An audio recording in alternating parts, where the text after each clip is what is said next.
반갑습니다. 이번 시간에는 자료 수집 방법 중 참여관찰법과 문헌연구법에 대해서 학습해 보도록 하겠습니다. 이번 시간 학습 목표는 참여관찰법의 특징과 장점 및 단점에 대해서 설명할 수 있는 것이며 문헌연구법의 특징과 장점 및 단점에 대해서 알아볼 것입니다.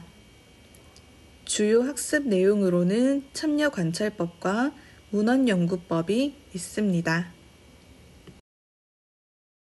먼저 참여관찰법은 조사 대상자의 일상생활에 참여해서 자료를 수집하는 것을 뜻합니다. 연구를 하는 사람이 심층적인 이해와 맥락적인 이해를 돋구기 위해서 조사 대상자에게 직접 생활 속으로 들어가서 자료를 얻는 방법을 뜻하며, 일상생활이라고 하는 것은 항상 규칙적으로 계획적으로 이루어져 있지 않습니다.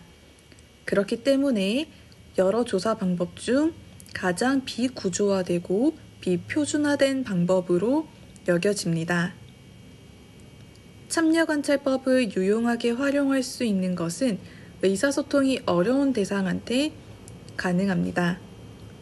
언어가 다르고 우리의 문화가 다른 경우 의사소통이 어려운 경우가 발생합니다.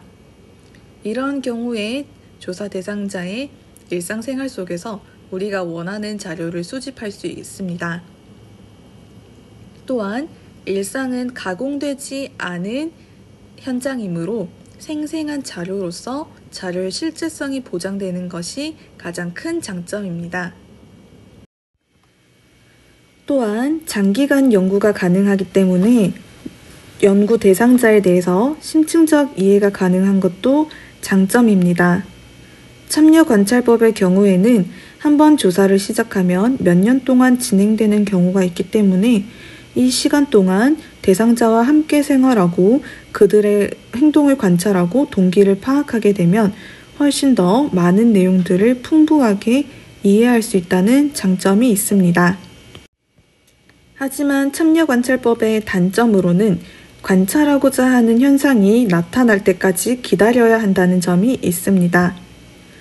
내가 원하는 연구의 자료가 언제 나타날지 모르기 때문에 그 시간 동안 내가 연구 대상을 관찰해야 하고, 그로 인해서 연구에 소요되는 시간과 비용이 증대된다는 단점이 있습니다. 이는 질문지법이 다수를 대상으로 해서 시간과 비용이 효율적으로 나타난다라고 하는 질문지법의 장점과 대비되는 지점입니다. 또한 인위적인 통제를 가하지 않기 때문에 내가 예상하지 못했던 변수 통제가 곤란하다는 단점이 있습니다. 실제 사례로 부족에 대한 연구를 하던 인류학자는 연구를 하던 도중에 전쟁이 일어났게 됐고, 부족 간의 전쟁에서 어떻게 해야 할지 몰랐기 때문에 부족들과 함께 도피를 했다고 하는 경험도 있습니다. 이런 것처럼 내가 예측하지 못했던 변수가 일어나는 경우 그것을 어떻게 해결해야 할지 고민하는 것은 연구자의 몫으로 남겨져 있습니다. 또한 세 번째로는 관찰 현상을 기록하는 과정에서 주관이 개입될 가능성이 있습니다. 참여관찰법은 오랜 시간 동안 조사 대상자와 함께 생활해야 하기 때문에 오래 생활한 만큼 그 조사 대상자에 대해서 친밀한 감정을 느낄 수가 있습니다. 이렇게 친밀한 감정을 느끼게 되는 경우 연구자의 주관이 개입될 가능성이 있고, 이러한 주관이 높아지게 되면 객관성을 잃게 될 수 있다는 단점이 있습니다. 또한 네 번째 단점으로는 연구 의도가 알려지게 되는 경우 연구 결과에서 왜곡이 발생할 수도 있다는 단점이 있습니다. 다음으로는 문헌연구법에 대해서 알아보도록 하겠습니다. 문헌연구법은 문헌을 통해서 자료를 수집하는 방법입니다. 이는 기존에 연구되었던 결과물을 가지고 자료를 분석하는 방법으로 문헌에 해당하는 것은 역사적 기록, 기존 연구 기록, 통계 자료 등이 있습니다. 조선 왕조실록, 이런 역사적 기록과 함께 통계청이나 각종 기관에서 발행하는 통계 자료들도 문헌에 해당합니다. 이러한 문헌연구법이 쓰이는 경우에는 1차 자료를 직접 수집하기 힘든 경우 2차 자료에 대한 수집용으로 쓰입니다.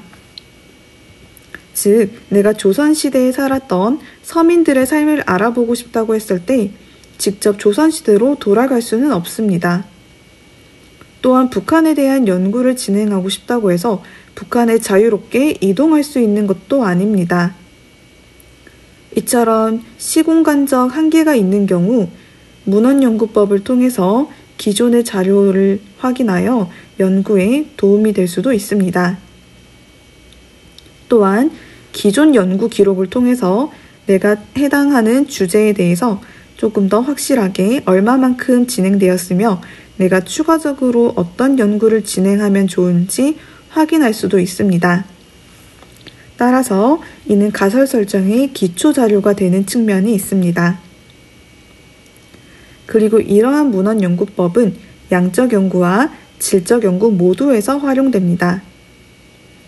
양적 연구, 질적 연구 모두 연구 주제를 설정해야 하며 관련된 내용을 찾아보는 데에는 둘 다 활용되기 때문에 이것은 양적, 질적 연구 모두에 해당하는 자료 수집 방법이라고 정리할 수 있겠습니다.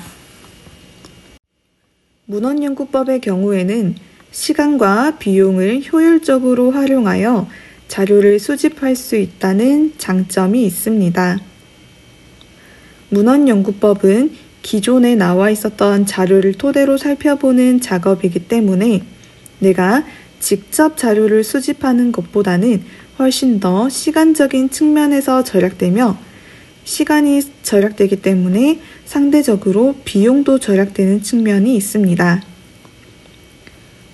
참여관찰법의 경우에는 현지에 체류하는 시간이 길어질수록 그에 소요되는 비용도 증가하는데 문헌연구법은 그런 측면에서 상대적으로 효율적으로 자료 수집을 할 수 있다는 점이 특징입니다. 따라서 시간과 공간의 제약을 적게 받으며 기존 연구를 토대로 훨씬 더 폭넓은 그리고 다양한 주제를 설정하여 연구를 수행할 수 있습니다.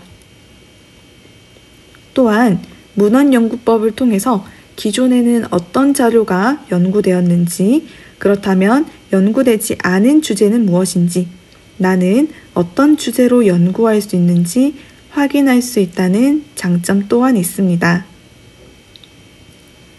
하지만 문헌연구법의 단점으로는 그 해당 문헌의 정확성과 객관성이 확보되지 않으면 그 자료를 인용하는 나도 연구의 객관성과 정확성이 결여된다는 단점이 있습니다. 그렇기 때문에 해당 자료를 인용할 때에는 그 자료가 정확한 연구기관에서 올바른 방법으로 자료 수집이 되었는지 한 번 더 확인하는 자세가 필요합니다. 또한 문헌연구법을 활용하는 과정에서 해석을 하는 것은 결국 연구 조사자의 몫입니다. 즉, 연구자가 해당 문헌을 해석할 때 자의적으로 해석하게 될 경우 그렇게 해석한 결과를 바탕으로 진행되는 나의 연구도 주관성이 높게 평가되어 객관적인 연구가 진행되지 않았다는 비판을 받을 수도 있습니다.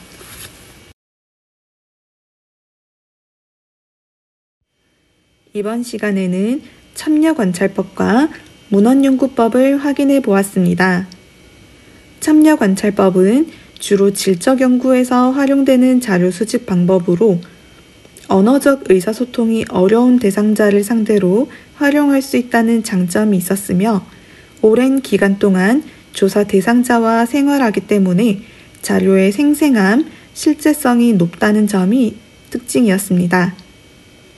문헌연구법은 기존의 연구 동향을 파악하기에 적합하며 주로 2차 자료의 수집으로 많이 활용됩니다. 문헌연구법은 양적 연구와 질적 연구 모두에서 활용되는 자료 수집 방법이 특히 기억할 만한 학습 내용이었습니다. 이번 시간 잘 정리하시길 바랍니다. 고생하셨습니다.